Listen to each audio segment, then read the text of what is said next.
Loucura e Obsessão, capítulo 16. Libertação pelo amor. Durante o dia, visitando os amigos que receberam assistência pela madrugada, constatamos os salutares efeitos da providência terapêutica. O Dr. Nicomedes referia-se a um estranho e preocupante pesadelo, do qual despertara com dores musculares generalizadas, que supunha intimamente ser o resultado da excitação e do cansaço da viagem. A indisposição orgânica e psicológica refletia-se-lhe no rosto pálido e com olheiras. Lício reportou-se a um sonho curioso, no qual sofrera grandes aflições, ao mesmo tempo experimentando um expressivo alívio da angústia que o havia tomado nos últimos dias. Conseguira recompor uma boa parte da ocorrência, apesar de não a entender quanto gostaria. Os conselhos que o mentor lhe dera arquivaram-se-lhe com relativa nitidez, ensejando-lhe bem-estar. Cada um explicou os sonhos a seu modo. No entanto, nos painéis íntimos do espírito estavam impressos os novos códigos a serem vivenciados. Não se supunha com esta ação que os problemas ficaram solucionados. Ainda permaneciam vinculados às personagens em processo reparador outros espíritos que eles teriam que reconquistar. Outros sim, as tendências viciosas a que se acostumaram ambos certamente não desapareceram. Diminuiu a volúpia e a ansiedade mórbida que vergastava o Dr. Nicomedes, enquanto Lício, que se lhe prendia emocionalmente, passou a sentir uma ternura mais natural, desprovida dos condimentos carnais. Nos dias que se sucederam por toda uma semana, os visitantes terminaram por sentir-se felizes e os implicados no problema conflitante puderam dialogar largamente, numa tentativa de se auxiliarem mutuamente, transformando os desejos abjetos em sentimentos fraternos elevados. As despedidas foram o oposto da chegada para o jovem. Uma saudade amena dominou-o e a figura do tio se lhe tornou a representação de um benfeitor querido, com quem podia falar com clareza a respeito dos seus sofrimentos e junto a quem encontraria apoio e entendimento. Aquele prometera-lhe vir em socorro ou recebê-lo na família, quando a situação se lhe apresentasse insustentável. O verdadeiro amor que une as almas e as eleva triunfará por sobre a herança do instinto indômito, possuidor e selvagem. Quando as pessoas que se amam compreenderem a excelência desse sentimento e o canalizarem no sentido superior, os dramas e as tragédias passionais, os infortúnios e as alienações que dele decorrem na sua feição egoísta desaparecerão da terra. É uma peregrina felicidade a todos unirá.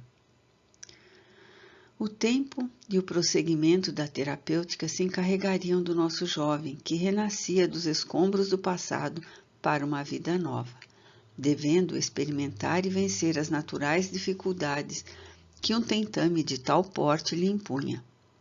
A primeira etapa, a da decisão, fora realizada bem, graças à mercê de Deus e ao devotamento dos nobres benfeitores. Um universo de reflexões tomou-me a mente, como decorrência da luta redentora que os nossos amigos agora passavam a travar de maneira consciente, erguendo-se para a paz, adiando por sublimação a felicidade. Vemos o oposto na sôfrega e refreada busca do prazer que enlouquece, quando as criaturas, se exaurindo, fogem de um para outro gozo, frustradas e amargas, derrapando para abismos mais profundos. A facilidade com que se expressam muitos estudiosos do comportamento, propondo liberação em vez de educação, vivencia no desequilíbrio que pretendem dar cor de fenômeno natural, ao revés de reajustamento, confirmam o materialismo da nossa cultura odierna. Mais lamentável é o fato observado no conhecedor da realidade do espírito e que, pressupostamente, Tomando postura moderna, propõe que seja assumida a realidade interior e jogada no palco das paixões em desgoverno. É certo que não recomendamos uma posição castradora, inibitiva, pois que cada qual responde pela própria ação. Todavia, conhecendo a lei da causalidade, cumpre-nos sugerir maior reflexão acerca dos envolvimentos emocionais e psicológicos, buscando as suas raízes na conduta anterior e intentando corrigir o que constitua conflito e dor, mediante atitude adequada no presente, que se torna uma terapêutica de eficiência para futuros resultados. Aprofundar feridas é método de abrir maior campo para a infecção. Assim, fazer concessão ao fator que desencadeia o problema é forma de torná-lo mais agudo, terminando por tombar na conjuntura expiatória. A reencarnação tem caráter educativo, gerador de hábitos novos e é instrumento disciplinante em face dos limites que propõe pelos impositivos da evolução. O homem não deve ser considerado como a máquina para o prazer, mas o ser eterno em contínuo processo de crescimento. O corpo é-lhe instrumento por ele mesmo, o espírito que o habita, modelado conforme as necessidades que o promovem e libertam. A visão global do ser, espírito, perispírito e matéria, é a que pode dar sentido à vida humana, facultando o entendimento das leis que a regem. A hora convencional, rumamos o mentor e nós aos labores com a nobre merenciana, que daria curso à assistência aos adversários espirituais de Carlos. Conforme sucedera nos serviços já referidos, foram trazidos em desdobramento pelo sono os médiuns adestrados e o amigo Empédocles, que se encarregou de conduzir o filho ao recinto. Felinto, sempre solícito, permaneceu conosco, aguardando poder ser útil em qualquer oportunidade. Iniciada a reunião, após as providências de defesa e proferida a prece pelo Dr. Bezerra, a diretora mandou que trouxessem o irmão infeliz que se caracterizava de Exu. Ali, havendo recuperado a forma e mantido em internamento para a etapa que ora se realizava. Adormecido, apresentando ainda algumas compreensíveis deformações, foi conduzido ao médium de psicofonia e logo despertado pela hábil coordenadora da tarefa.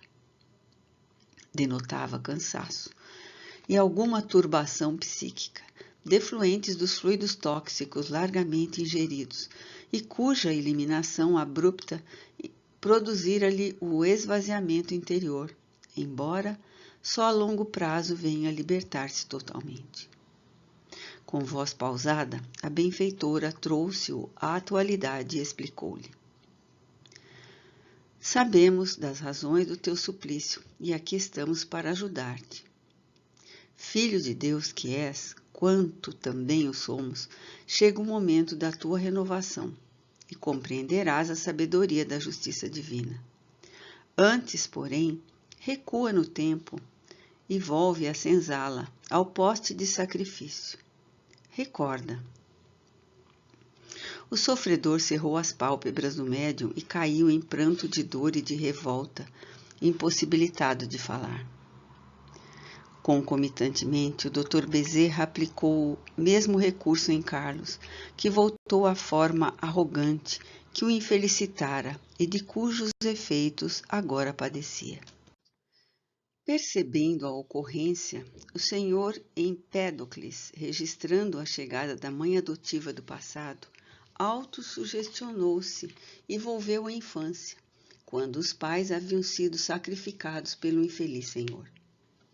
Composta a cena por força ideoplástica modeladora que recompunha o passado, 2 auxiliares trouxeram a antes atormentada genitora da criança, libertada da configuração a que se entregara na sede implacável de justiça arbitrária. Esta foi levada ao outro médium, de cujas faculdades deveria utilizar.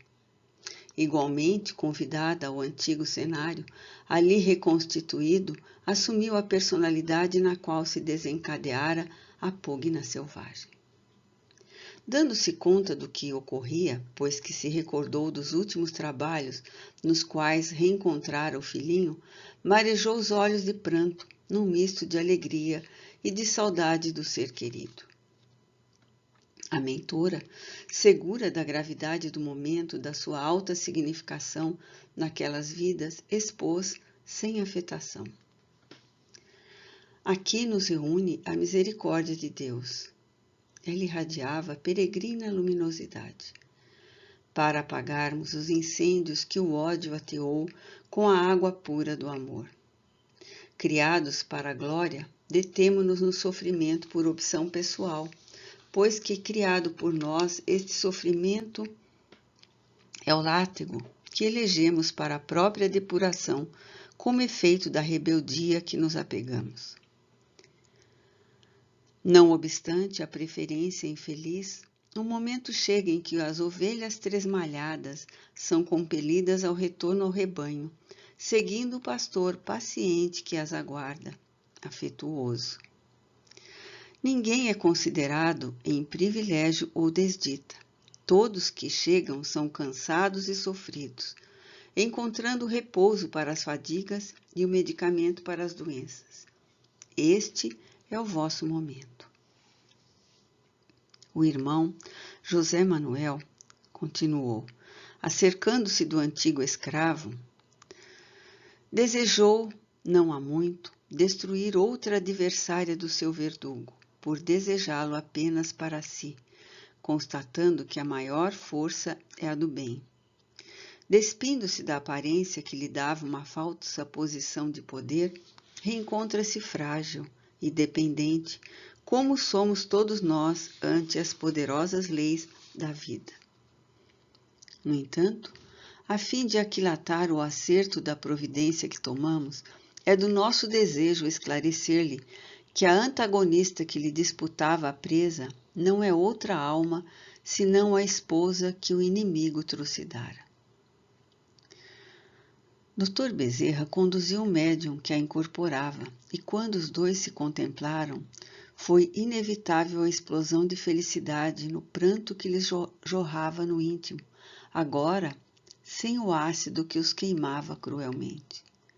— Por que eu iria destruir-te? Indagou ele ofegante. — Como te reconheceria naquela situação? Interrogou ela ansiosa. Ambos, em nossa loucura, disputávamos o mesmo bandido, redarguiu Manuel. A simples recordação do celerado que nos destruiu a todos alucina-me. Tenho que desforçar-me. Farei isso por todos nós. A evocação dos crimes pelo atormentado fê-lo desequilibrar-se, reassumindo os anteriores traços da figuração que o caracterizava antes. Para evitar queda no aspecto demoníaco, falou-me discretamente Felinto. A benfeitora optou pelo confronto por intermédio dos médiuns, cujos perispíritos lhe bloqueiam a potência dos resíduos remanescentes. É o momento da ruptura final, ou fixação mais demorada, exigindo cuidados especiais, sem a violência de permeio. A benfeitora, vigilante, projetou o pensamento sobre a antiga esposa, que o segurou pelos braços e propôs. Acalma-te, não destruas o nosso momento. É necessário valorizar o nosso reencontro ou o perderemos. O que mais desejas? Desgraçá-lo e perder-nos a todos ou atender-nos para nele pensar depois? A indagação no dialeto que lhe era familiar, como todo diálogo mantido, inclusive pela benfeitora, fê-lo estancar o volume de cólera e, recompondo-se com sacrifício, respondeu: Estar contigo é o que nunca supus fosse possível. Então, eras tu a bombogira que o perseguia? Sim, o horror projetou-me nas furnas, onde fui submetida a tratamento longo, tornando-me uma desventurada. Isto, no entanto, já não importa. Ela continuava telementalizada. E o nosso filho? O bandido matou-o? Não. Sua esposa trouxe-o para o próprio lar e entregou-o a uma escrava, que dele cuidou como se fora seu filho. O homem cruel terminou por confiar e amar aquele que era o fruto do nosso amor. Chegando seu momento, a senhora que o retinha nos braços aproximou-se, estendeu a mãezinha, que o recebeu e o apresentou. Vê, é ele nosso anjo. José Manuel, sem controle da emoção, ajoelhou-se e ia golpear a cabeça no solo como sinal de gratidão a Deus e de sacrifício pessoal. Ela o deteve, elucidando. A maior prova da nossa gratidão é permanecermos felizes com o filho. Toma-o nos teus braços. O outro se deteve e, cambaleante, se ergueu, segurando o filhinho com efusão de felicidade. Rindo e chorando, a mover-se ao exíguo recinto da reunião, como o faria se estivesse no pátio da casa grande. Ninava-o cantando velha balada dos seus antepassados, recordando as praias virgens e as florestas densas da sua terra querida. Estávamos igualmente comovidos.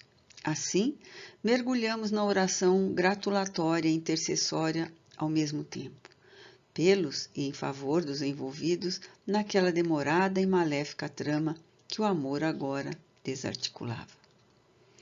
A esposa o interrompeu, conduzida pela poderosa mente da irmã emerenciana, e falou: Estamos gratos sim a Deus. Agora é a parte do sacrifício. Em vez de ferires a cabeça, é o momento de abrirmos o coração. Que faremos então? Indagou sorrindo. Perdoaremos a quem nos molestou, mas guardou em paz o filhinho para nós. Tomado pelo impacto da surpresa, ele tentou devolver-lhe a criança e rebateu: Nunca o farei. Ia entrar no desconcerto da emoção atormentada quando ela retrucou: De Deus é o Filho de Deus, é a vida. Se Deus o perdoa, por que nós não o faremos? O Pai nos devolve o Filho, por que nós não lhe podemos restituir a paz? O nosso pesadelo no ódio foi muito longo. Enquanto enveredamos pela treva, nosso filhinho seguiu a claridade do bem. Quando morreu, veio em nossa busca e não nos encontrou. Soube da nossa infinita desdita, porém não pôde rever-nos nem estar conosco. Teria de lutar muito para nos socorrer um dia, e foi o que passou a fazer. Essa batalha vem ele travando há mais de um século. Reencarnou-se e fez-se pai, pois que assim é a roda da existência, recebendo nos braços para que se pudesse redimir aquele que nos jogou no calabouço da infinita aflição. Fica sabendo, portanto, que o nosso adorado filho de ontem foi, há pouco tempo na terra, o amado pai do nosso infelicitador. Como pedimos a Deus que nos concedesse o filho em paz, este pai suplica pelo filho desditoso, a fim de que sejamos irmãos em resgate redentor. José Manuel deteve-se perplexo. Demorou-se raciocinando e, agitando-se, andou de um para o outro lado.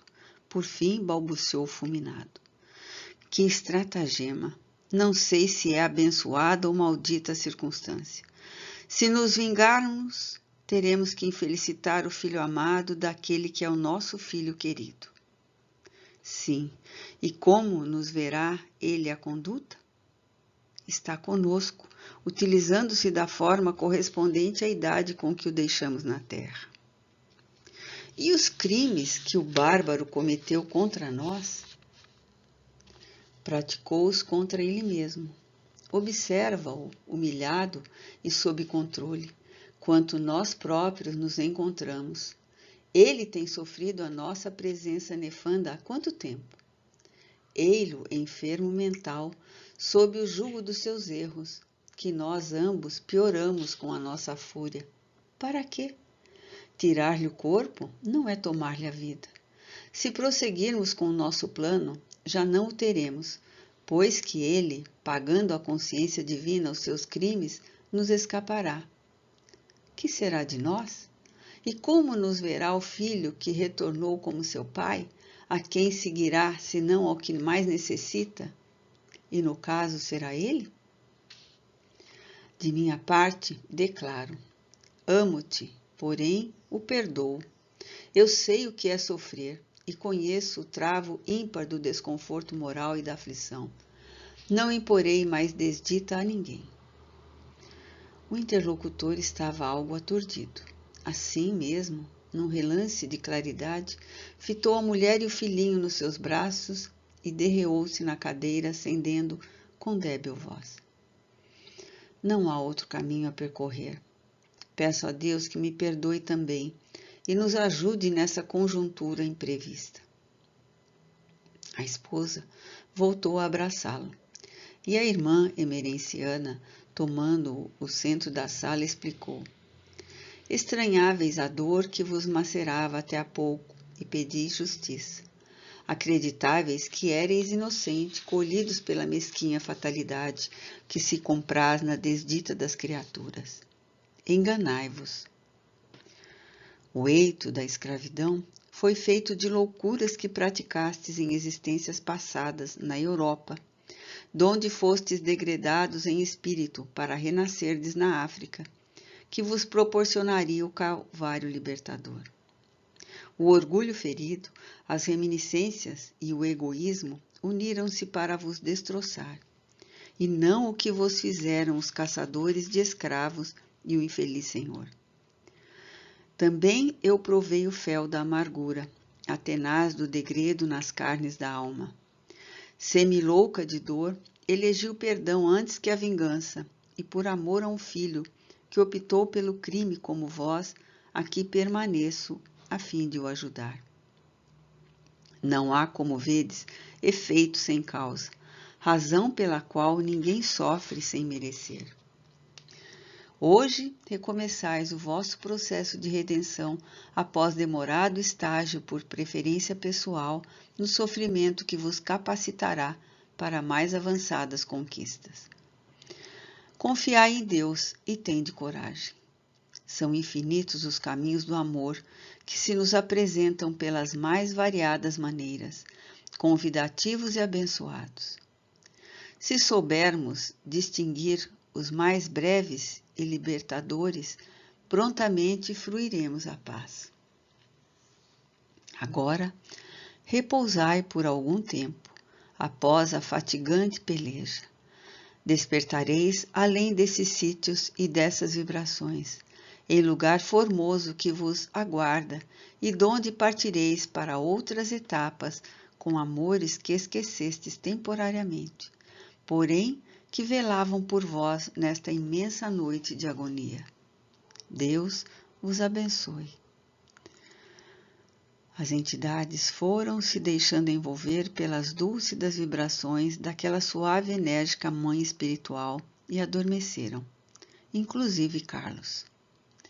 Deslindados dos fluidos dos médiuns, logo após o encerramento dos trabalhos, que se deu mediante comovedora oração de graças que a mentora proferiu, trabalhadores especializados conduziram-nas a outro campo de ação para hospitalizá-las em lugar próprio de refazimento e estudos em favor do futuro. O mesmo procedimento foi feito como de hábito com os médiuns, e Carlos, este sempre aos cuidados do Senhor Empedocles, que retornou à última personalidade terrestre. Novamente, detivemos-nos a confabular com a diretora da casa, a respeito do recurso da doutrinação indireta, usando a esposa em renovação, mais facilmente aceita pelo oponente do que alguém que se lhe não vinculasse afetuosamente. A doutrinação, amigo Miranda, elucidou-me, é uma terapia de amor e somente com essa força em nosso campo de ação espiritual logramos o resultado a que ela se propõe. A informação lógica rompe as barreiras mentais e auxilia a razão. Todavia, só o amor bem vivido arrebenta as algemas do ódio, da indiferença e proporciona o perdão. Longos discursos e debates mediúnicos em muitos núcleos espíritas às vezes servem apenas para a exibição de cultura e habilidade verbal, raramente para esclarecer e libertar os que se sentem lesados e estão sofridos. Buscando entendimento, mesmo sem que se deem conta disso, e socorro, não será por acaso essa técnica que a vida se utiliza para conosco? Mais lição silenciosa no tempo do que verbalismo apressado na hora da ocorrência? Sorriu benévola no que todos a acompanhamos bem-humorados. E porque outros mistérios ali tivessem em curso, permanecemos observando e aprendendo, a fim de aproveitarmos o milagre bonançoso do tempo.